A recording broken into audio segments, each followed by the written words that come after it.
महाराष्ट्राचा आराध्य दैवत छत्रपती शिवराय, छत्रपती राजश्री शाहू महाराज, क्रांतीसूर्य महात्मा ज्योतिबा फुले, महामानव विश्वरत्न डॉक्टर बाबासाहेब आंबेडकर, राजमाता जिजाऊ माँसाहेब, क्रांतिज्योती सावित्रीबाई फुले, पुण्यश्लोक अहिल्यादेवी होळकर यांच्या विचारांना विनम्र अभिवादन करते।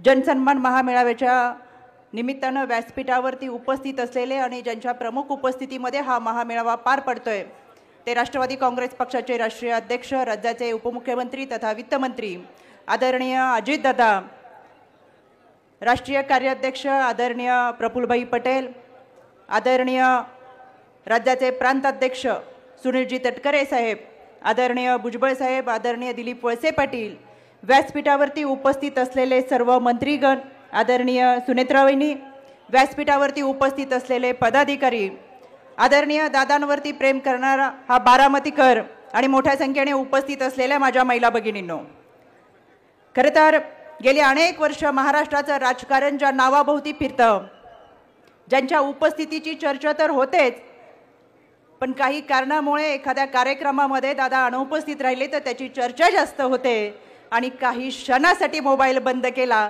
तर त्याची ब्रेकिंग न्यूज होत महाराष्ट्राचं राजकारण ठप्प झाले की काय असं अवघ्या महाराष्ट्राला वाटतं।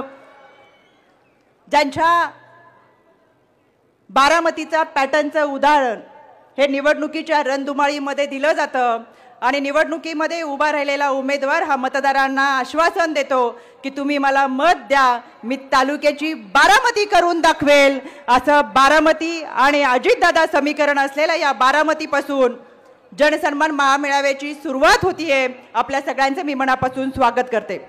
आदरणीय दादा, महाराष्ट्रातल्या तमाम महिला भगिनींच्या वतीने मी आपल्याला मनपूर्वक धन्यवाद देते। महाराष्ट्रातल्या अनेक महिलांनी आपल्याला पत्राद्वारे आपले आभार व्यक्त केलेले आहेत, अभिष्ट चिंतन केलेलं आहे यासाठी की महाराष्ट्रातल्या या महिला भगिनींसाठी आपण लाडकी बहीण योजना आणली आणि खऱ्या अर्थानं शहरी भाग, ग्रामीण भाग, वाड्या वस्त्या आणि पाड्यावरच्या महिला भगिनीला देखील त्याचा लाभ मिळतोय। या उत्साहाच्या वातावरणामध्ये महिला भगिनी आपले आभार व्यक्त करतात। आमच्या महिला भगिनी देखील टाळ्या वाजवून आपल्या या निर्णयाचं मनापासून स्वागत करतात। दादा, आपण अर्थसंकल्पातून महाराष्ट्रातल्या युवक, कष्टकरी, कामगार, शेतकरी यांना भरभरून योगदान दिलं, पण सर्वाधिक जे काही दिलं ते तुम्ही आमच्या मातृशक्तीला दिलं। आमच्या मातृशक्तीचा आपण सन्मान केला। माय आणि माऊलींचा सन्मान करणारा हा अर्थसंकल्प होता। महाराष्ट्राची वारकरी संप्रदायाची शेकडो वर्षाची परंपरा म्हणजे आषाढी वारी आणि खऱ्या अर्थानं शेकडो वर्षाच्या या परंपरेमध्ये सर्वात पहिला जो आपण निर्णय घेतला तो वारकरी संप्रदायासाठी घेतला। प्रत्येक दिंडीला 20,000 रुपये देण्याचा जो निर्णय घेतला, वारकरी संप्रदायाच्या वतीने देखील आपले मनपूर्वक मी आभार व्यक्त करते, कारण मी स्वतः एका वारकरी कुटुंबातली आहे। या लाडकी बहीण योजनेच्या माध्यमातून महाराष्ट्रातल्या तळागाळातल्या महिलांपर्यंत ही योजना पोहोचत असताना प्रत्येक महिन्याला तिच्या खात्यावरती 1,500 रुपये जमा होणार, जे तिचे हक्काचे असणार। कारण नवऱ्याने दिलेल्या 100 रुपयापेक्षा स्वतःचे 1,500 रुपये म्हणजे नवऱ्याच्या 100 रुपयापेक्षा स्वतःचे 10 रुपये सुद्धा लाख मोलाचे असतात। इथे तर दादा आपण महिन्याला 1,500 रुपये दिलेत। पुण्याचे एकदा मी आपले मनापासून आभार व्यक्त करते। खऱ्या अर्थानं सर्वांगीण विकासाची ही योजना महिलांना आत्मबळ, आत्मसन्मान देणारी आहे। त्याचबरोबर लेक लाडकी योजना असेल, मुलीच्या जन्मापासून ती 18 वर्षाची होईपर्यंत शैक्षणिक आयुष्यामध्ये तिला आर्थिक सुबत्ता देण्याचं काम या लेक लाडकी योजनेच्या माध्यमातून केलेलं आहे। अनेक मुलींना त्याचा लाभ मिळणार आहे आणि खऱ्या अर्थानं जिथं शिक्षणाने ही मुलगी स्वतःच्या पायावरती उभी राहील तिथं तिला आत्मसन्मान आणि आत्मविश्वास मिळणार आहे। आमच्या महिला भगिनींना दिलेली अन्नपूर्णा योजना असेल म्हणजे वर्षभराला 3 सिलेंडर आम्हाला मोफत मिळणार आहेत।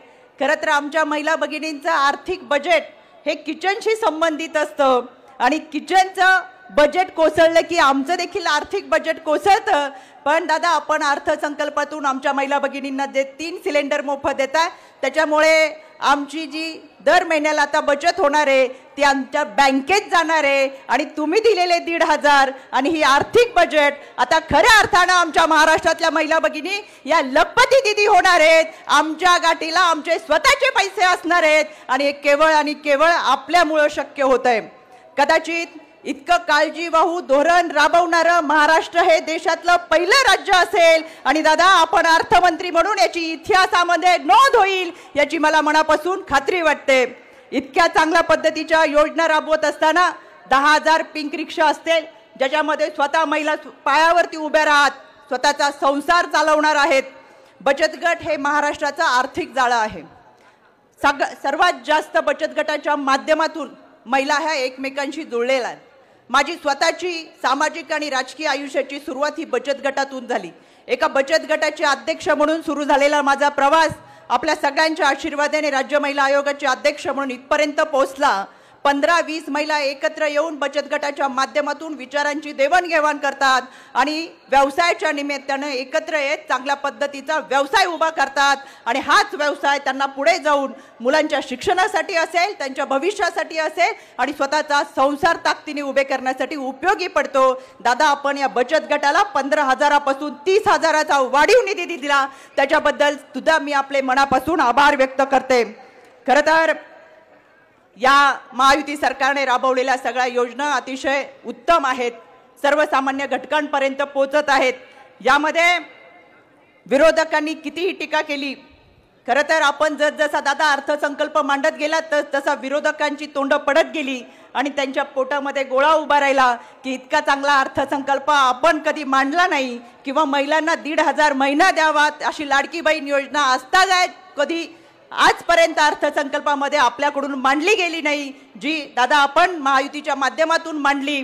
आणि त्याच्यामुळे कितीही माध्यमांसमोर विरोधकांनी टीका केली, निवडणुकीसाठी हा जुमला आहे म्हणून सांगितलं किंवा निवडणुकीप्रती ही योजना आहे म्हणून जरी सांगितलं तर हेच विरोधक स्वतःच्या मतदारसंघामध्ये बॅनरबाजी करून मोठ्या प्रमाणात लाडकी बहीण योजना राबवतात आणि त्यामध्ये त्या बॅनर खाली छोट्या अक्षरात असंही लिहितात, कोणतेही सरकार सत्तेत असले तरी स्थानिक लोकप्रतिनिधीने योजना 5 व्यक्तीपर्यंत पोहोचवण्याचे काम करायचे असते, असे विरोधक खाली टीप लिहितात।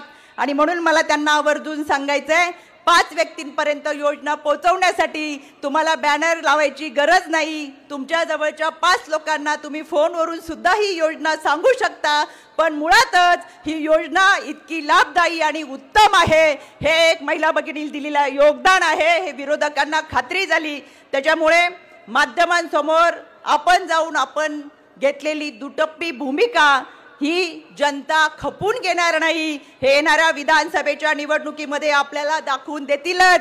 याचंच एक उदाहरण म्हणजे विधान परिषदेमध्ये लागलेला निकाल ही एक झलक होती। येणाऱ्या कालावधीमध्ये विधानसभेमध्ये निश्चितपणाने ही जनता दरने दादा महायुती समवेत असेल।